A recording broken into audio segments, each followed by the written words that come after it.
Huwag niyo daw jowain, ladies, pag hindi daw alam yung menstrual cycle ninyo. Tsaka hindi alam yung pinagkaiba ng tampon sa pad sa napkin.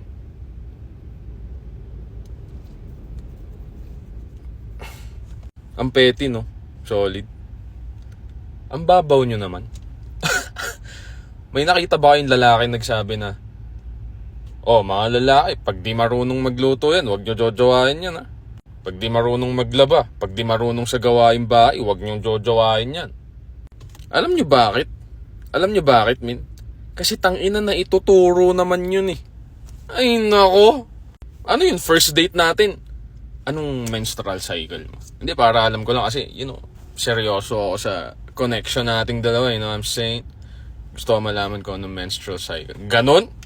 Ganon? Damn! Oh, may isa pa. Pag-isahin ko na, pagsabayin ko na.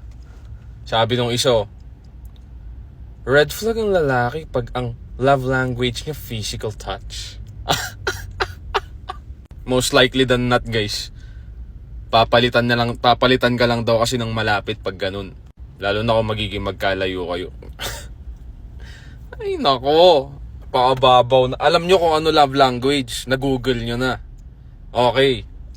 Alam nyo na definition. Okay. Alam nyo rin ba na ang love language ay may giving tsaka receiving? Possible na magkaiba yon. At alam nyo rin ba na ang love language pwedeng multiple? Hindi isa lang. Oh. Ay, nako. Mga tao ngayon, min. Kasi, if it's true, if it's true, na lahat ng lalaki na may physical touch na love language ay red flag dahil dun sa binabanggit na possible na palitan ka ng malapit pag naging magkalayo kayo, bakit nangyayari din yun sa mga lalaki? So, ibig sabihin, pag physical touch din ang love language ng babae, red flag na. Putangin, ang babaw nyo.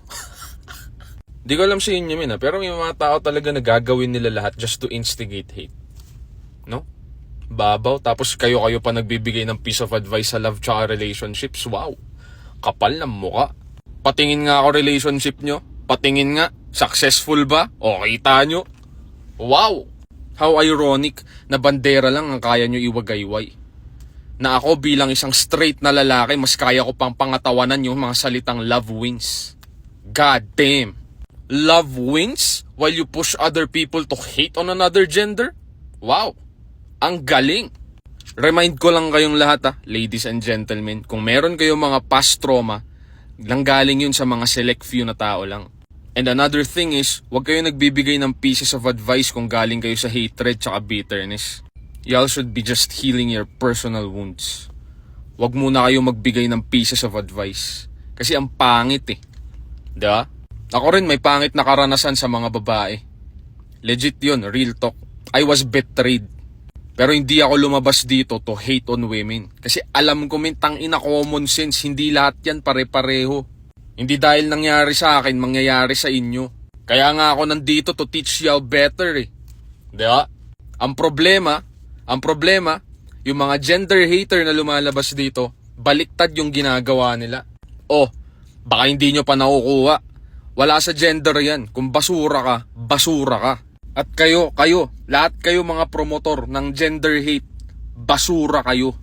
Puta, may traumatic past ka, hindi ka pa nakakapag-heal, tapos nagbibigay ka ng pieces of advice tungkol sa relationship tsaka love? Really? Baka gago. Nice.